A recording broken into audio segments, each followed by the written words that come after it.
बहुत पुरानी बात है। किसी नगर में हरीश नाम का एक नवयुवक रहता था।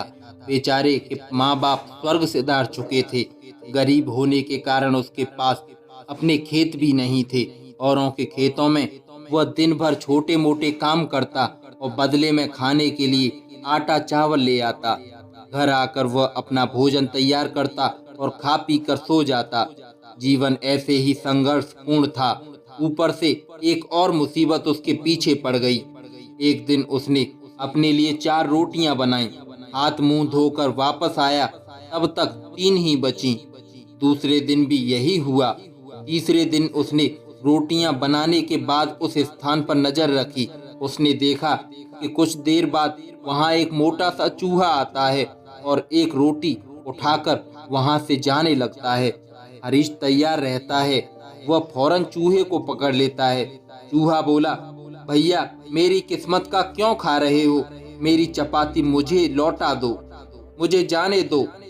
तुम्हें ले जाने दी तो मेरा पेट कैसे भरेगा? हरीश बोला, मैं पहले से ही अपने जीवन से परेशान हूँ, ऊपर से अब पेट भर खाना भी ना मिले तो मैं क्या करूँगा? ना जाने मेरे जीवन में खुशहाली कब आएगी। हरीश बोला।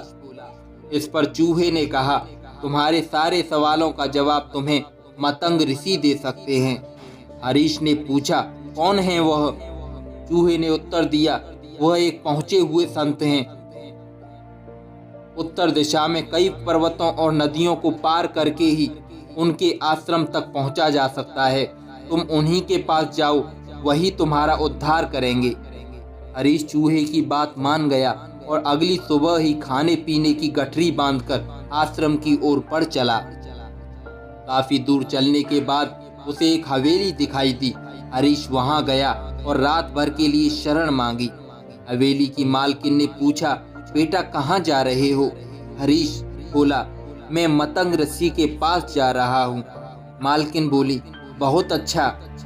उनसे मेरे एक प्रश्न का उत्तर मांग कर लाना कि मेरी बेटी 20 साल की हो गई है। वह देखने में अत्यंत सुंदर है। उसके अंदर हर प्रकार के गुण भी विद्यमान हैं। बेचारी ने अभी तक एक शब्द भी नहीं बोला। पूछना बेटा कि वह कब बोलना शुरू करेगी।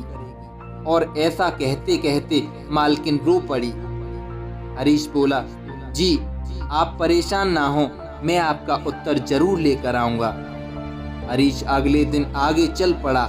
रास्ता बहुत ज्यादा लंबा था। रास्ते में उसे बड़े बड़े बर्फीले पहाड़ मिले। उसे समझ नहीं आ रहा था कि कैसे पार करूं। समय बीत रहा था, तभी उसे एक तांत्रिक दिखाई दिया जो वहां बैठकर तपस्या कर रहा था। हरीश तांत्रिक के पास गया और उससे बोला कि मुझे मतंग ऋषि के दर्शन को जाना है, कैसे जाऊं? रास्ता तो बहुत ही परेशानी वाला लग रहा है। तांत्रिक बोला, मैं तुम्हारा सफर आसान बना दूंगा, पर तुम्हें मेरे एक प्रश्न का उत्तर लाना होगा। हरीश बोला, किंतु जब आप मुझे वहां पहुंचा सकते हैं तो स्वयं क्यों नहीं अपने प्रश्न का उत्तर ले आते? तांत्रिक बोला, क्योंकि मैंने इस स्थान को छोड़ा तो मेरी तपस्या भंग हो जाएगी। हरीश बोला, ठीक है, आप अपना प्रश्न बताएं।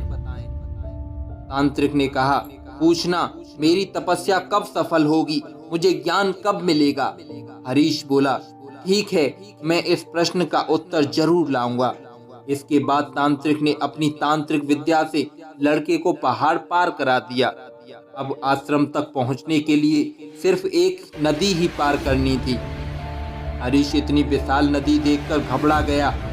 तभी उसे नदी के किनारे एक बड़ा सा कछुआ दिखाई दिया।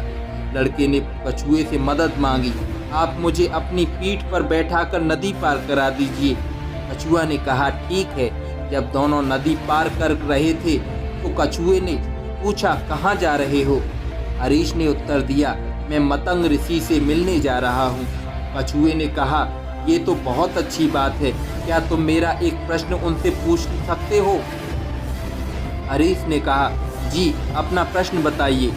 कछुआ बोला, मैं एक असाधारण कछुआ हूँ जो समय आने पर ड्रैगन बन सकता है। 500 सालों से मैं इसी नदी में हूँ और ड्रैगन बनने की कोशिश कर रहा हूँ। मैं ड्रैगन कब बनूंगा, बस यह पूछ कर आना।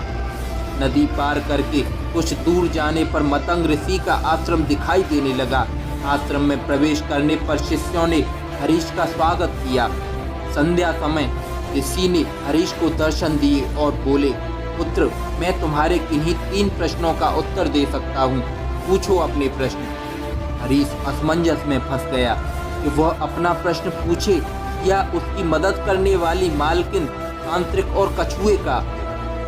वह अपना प्रश्न पूछना चाहता था, पर उसने सोचा कि उसे मुसीबत में मदद करने वाले लोगों का उपकार नहीं भूलना चाहिए। उसे ये नहीं भूलना चाहिए कि उसने उन लोगों से उनके प्रश्नों के उत्तर लाने का वादा किया है। उसी पल उसने निश्चय किया कि वह खूब मेहनत करेगा और अपनी जिंदगी बदल देगा। लेकिन इस समय उन 3 लोगों की जिंदगी में बदलाव लाना जरूरी है। और यही सोचते सोचते उसने ऋषि से पूछा, हवेली के मालकिन की बेटी कब बोलेगी? ऋषि बोले, जैसे ही उसका विवाह होगा वह बोलना शुरू कर देगी। हरीश बोला, तांत्रिक को मोक्ष कब प्राप्त होगा? ऋषि बोले, जब वह अपनी तांत्रिक विद्या का मोह छोड़ उसे किसी और को दे देगा, तब उसे ज्ञान की प्राप्ति होगी। हरीश बोला, वह कछुआ ड्रैगन कब बनेगा? ऋषि बोले, जिस दिन उसने अपना कवच उतार दिया वह ड्रैगन बन जाएगा। हरीश ऋषि से उत्तर जानकर बहुत प्रसन्न हुआ। अगली सुबह वह ऋषि के चरण स्पर्श कर वहां से प्रस्थान कर गया। वापस रास्ते में कछुआ मिला। उसने हरीश को नदी पार करा दी और अपने प्रश्न के बारे में पूछा। तब हरीश ने कछुए से कहा कि भैया, अगर तुम अपना कवच उतार दो तो तुम ड्रैगन बन जाओगे। कछुए ने जैसे ही कवच उतारा उसमें से ढेरों मोती झड़ने लगे।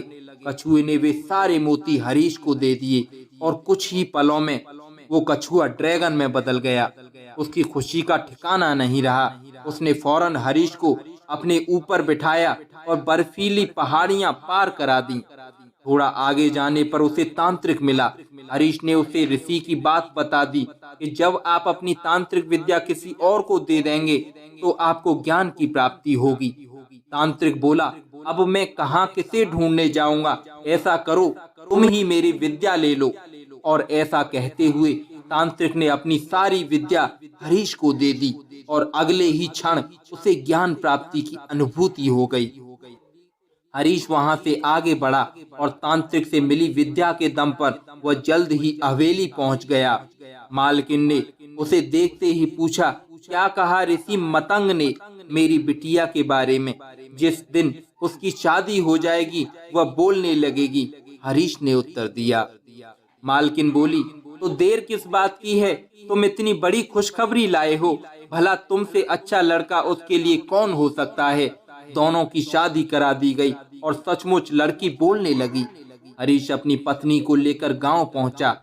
उसने सबसे पहले उस चूहे को धन्यवाद दिया और अपनी नई हवेली में उसके लिए भी रहने की जगह बनवा दी।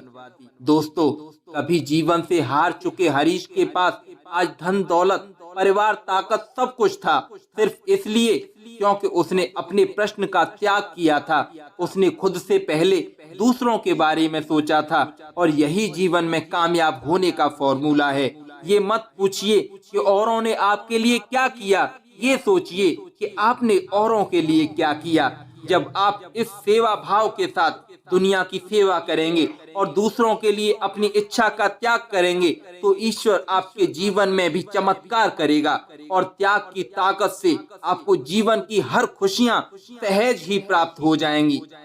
धन्यवाद दोस्तों। हमारे ऐसे और भी मोटिवेशनल वीडियोस देखने के लिए हमारे चैनल बिग थिंकिंग को सब्सक्राइब कर लें, बेल आइकन को प्रेस कर दें, जिससे आने वाले लेटेस्ट वीडियो आपको मिलते रहे। धन्यवाद। जय हिंद, वंदे मातरम।